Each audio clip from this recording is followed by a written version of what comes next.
అసలు ఆ పసుపు జెండా చూస్తేనే నూతన ఉత్సాహం. వైకాపా నాయకులకి కార్యకర్తలకి boom boom president medal Andhra gold కావాలి. కానీ మనకి మన నాయకుడు పిలుపు, రా కదలి రా అని వస్తే పరిగెత్తుకుంటా మనందరం వెళ్తాం. అందుకే ఆనాడు ఏ పార్టీ చేయని విధంగా కార్యకర్తలకు సంక్షేమ నిధి ఏర్పాటు చేశాం. ప్రమాదంలో కార్యకర్తలు చనిపోతే ప్రమాద బీమా అందజేశాం. ఇప్పటికీ దాదాపు 100 కోట్ల రూపాయలు ఆ ఒక్క కార్యక్రమం కింద ఖర్చు పెట్టాం.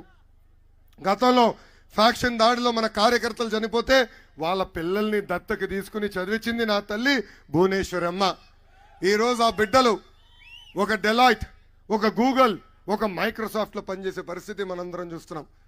అంతెందుకు గడిచిన 5 సంవత్సరాల్లో కార్యకర్తలు ఒకవేళ వాళ్ళ బిడ్డలు చదివించలేకపోతే వాళ్ళ బిడ్డల్ని కూడా దత్తకు తీసుకుని చదివిస్తుంది నా తల్లి భువనేశ్వరి అమ్మ. నాకు అక్క చెల్లెలు లేరు, అన్న తమ్ముడు లేరు. కానీ అన్న ఎన్టీఆర్ 60 లక్షల మంది అక్క చెల్లెళ్ళు అన్న తమ్ముడు నాకు ఇచ్చారు. ఈ సభాముఖ నేను హామీ ఇస్తున్నా, ప్రతి కార్యకర్తని నా గుండెల్లో పెట్టుకుని కాపాడే బాధ్యత వ్యక్తిగతంగా నాది. గత 5 సంవత్సరాలుగా మన పైన అనేక కేసులు పెట్టింది ప్రభుత్వం. ఇప్పుడే చెప్పా, నా పైన 22 కేసులు ఉన్నాయండి. 22 కేసులు కన్నా ఎక్కువ వాళ్ళు ఇక్కడ ఉన్నారా? 50నా?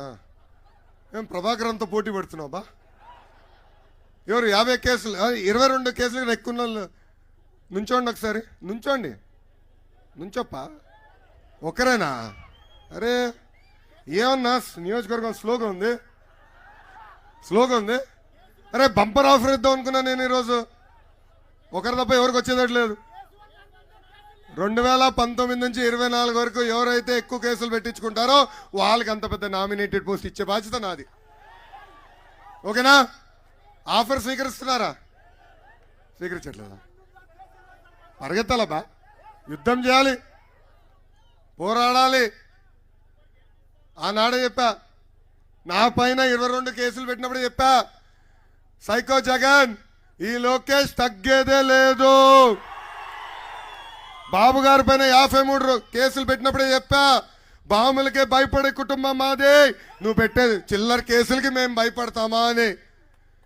ఈరోజు మనం చూసాం, 53 రోజులు బాబు గారిని రాజమండ్రి జైల్లో బంధించారు. ఆనాడు జడ్జిమెంట్ వచ్చిన వెంటనే నాకు ఫోన్ చేసిన మొదటి వ్యక్తి పవన్ అన్న. ఆనాడు ఒక అన్నగా నిలబడతానని హామీ ఇచ్చి ముందరికి ప్రోత్సహించింది పవన్ అన్న. ఆయన ప్రత్యేక విమానంలో ఆంధ్ర రాష్ట్రానికి రావాలనుకున్నప్పుడు పర్మిషన్లే క్యాన్సిల్ చేశారు. రోడ్డు మార్గంలో రావాలనుకుంటే ఏకంగా బార్డర్లో 3 గంటల సేపు ఆయన ఆపేసే పరిస్థితి మనందరం చూసాం. అందుకే ఆనాడు ఆయన నిర్ణయించుకున్నాడు, తెలుగుదేశం జనసేన పార్టీ కలిసిగట్టుగా ఈ సైకోని తరిమి కొట్టాలని. ఇంకా 2 నెలలు ఓపిక పట్టండి, మన ఛాన్స్ వస్తుందని ఈ సభాముఖంగా పసుపు సైన్యానికి నేను హామీ ఇస్తున్నా. అన్న ఎన్టీఆర్ మన దేవుడు, బాబు గారు మన రాముడు. కానీ వైకాపా నాయకులకి లోకేష్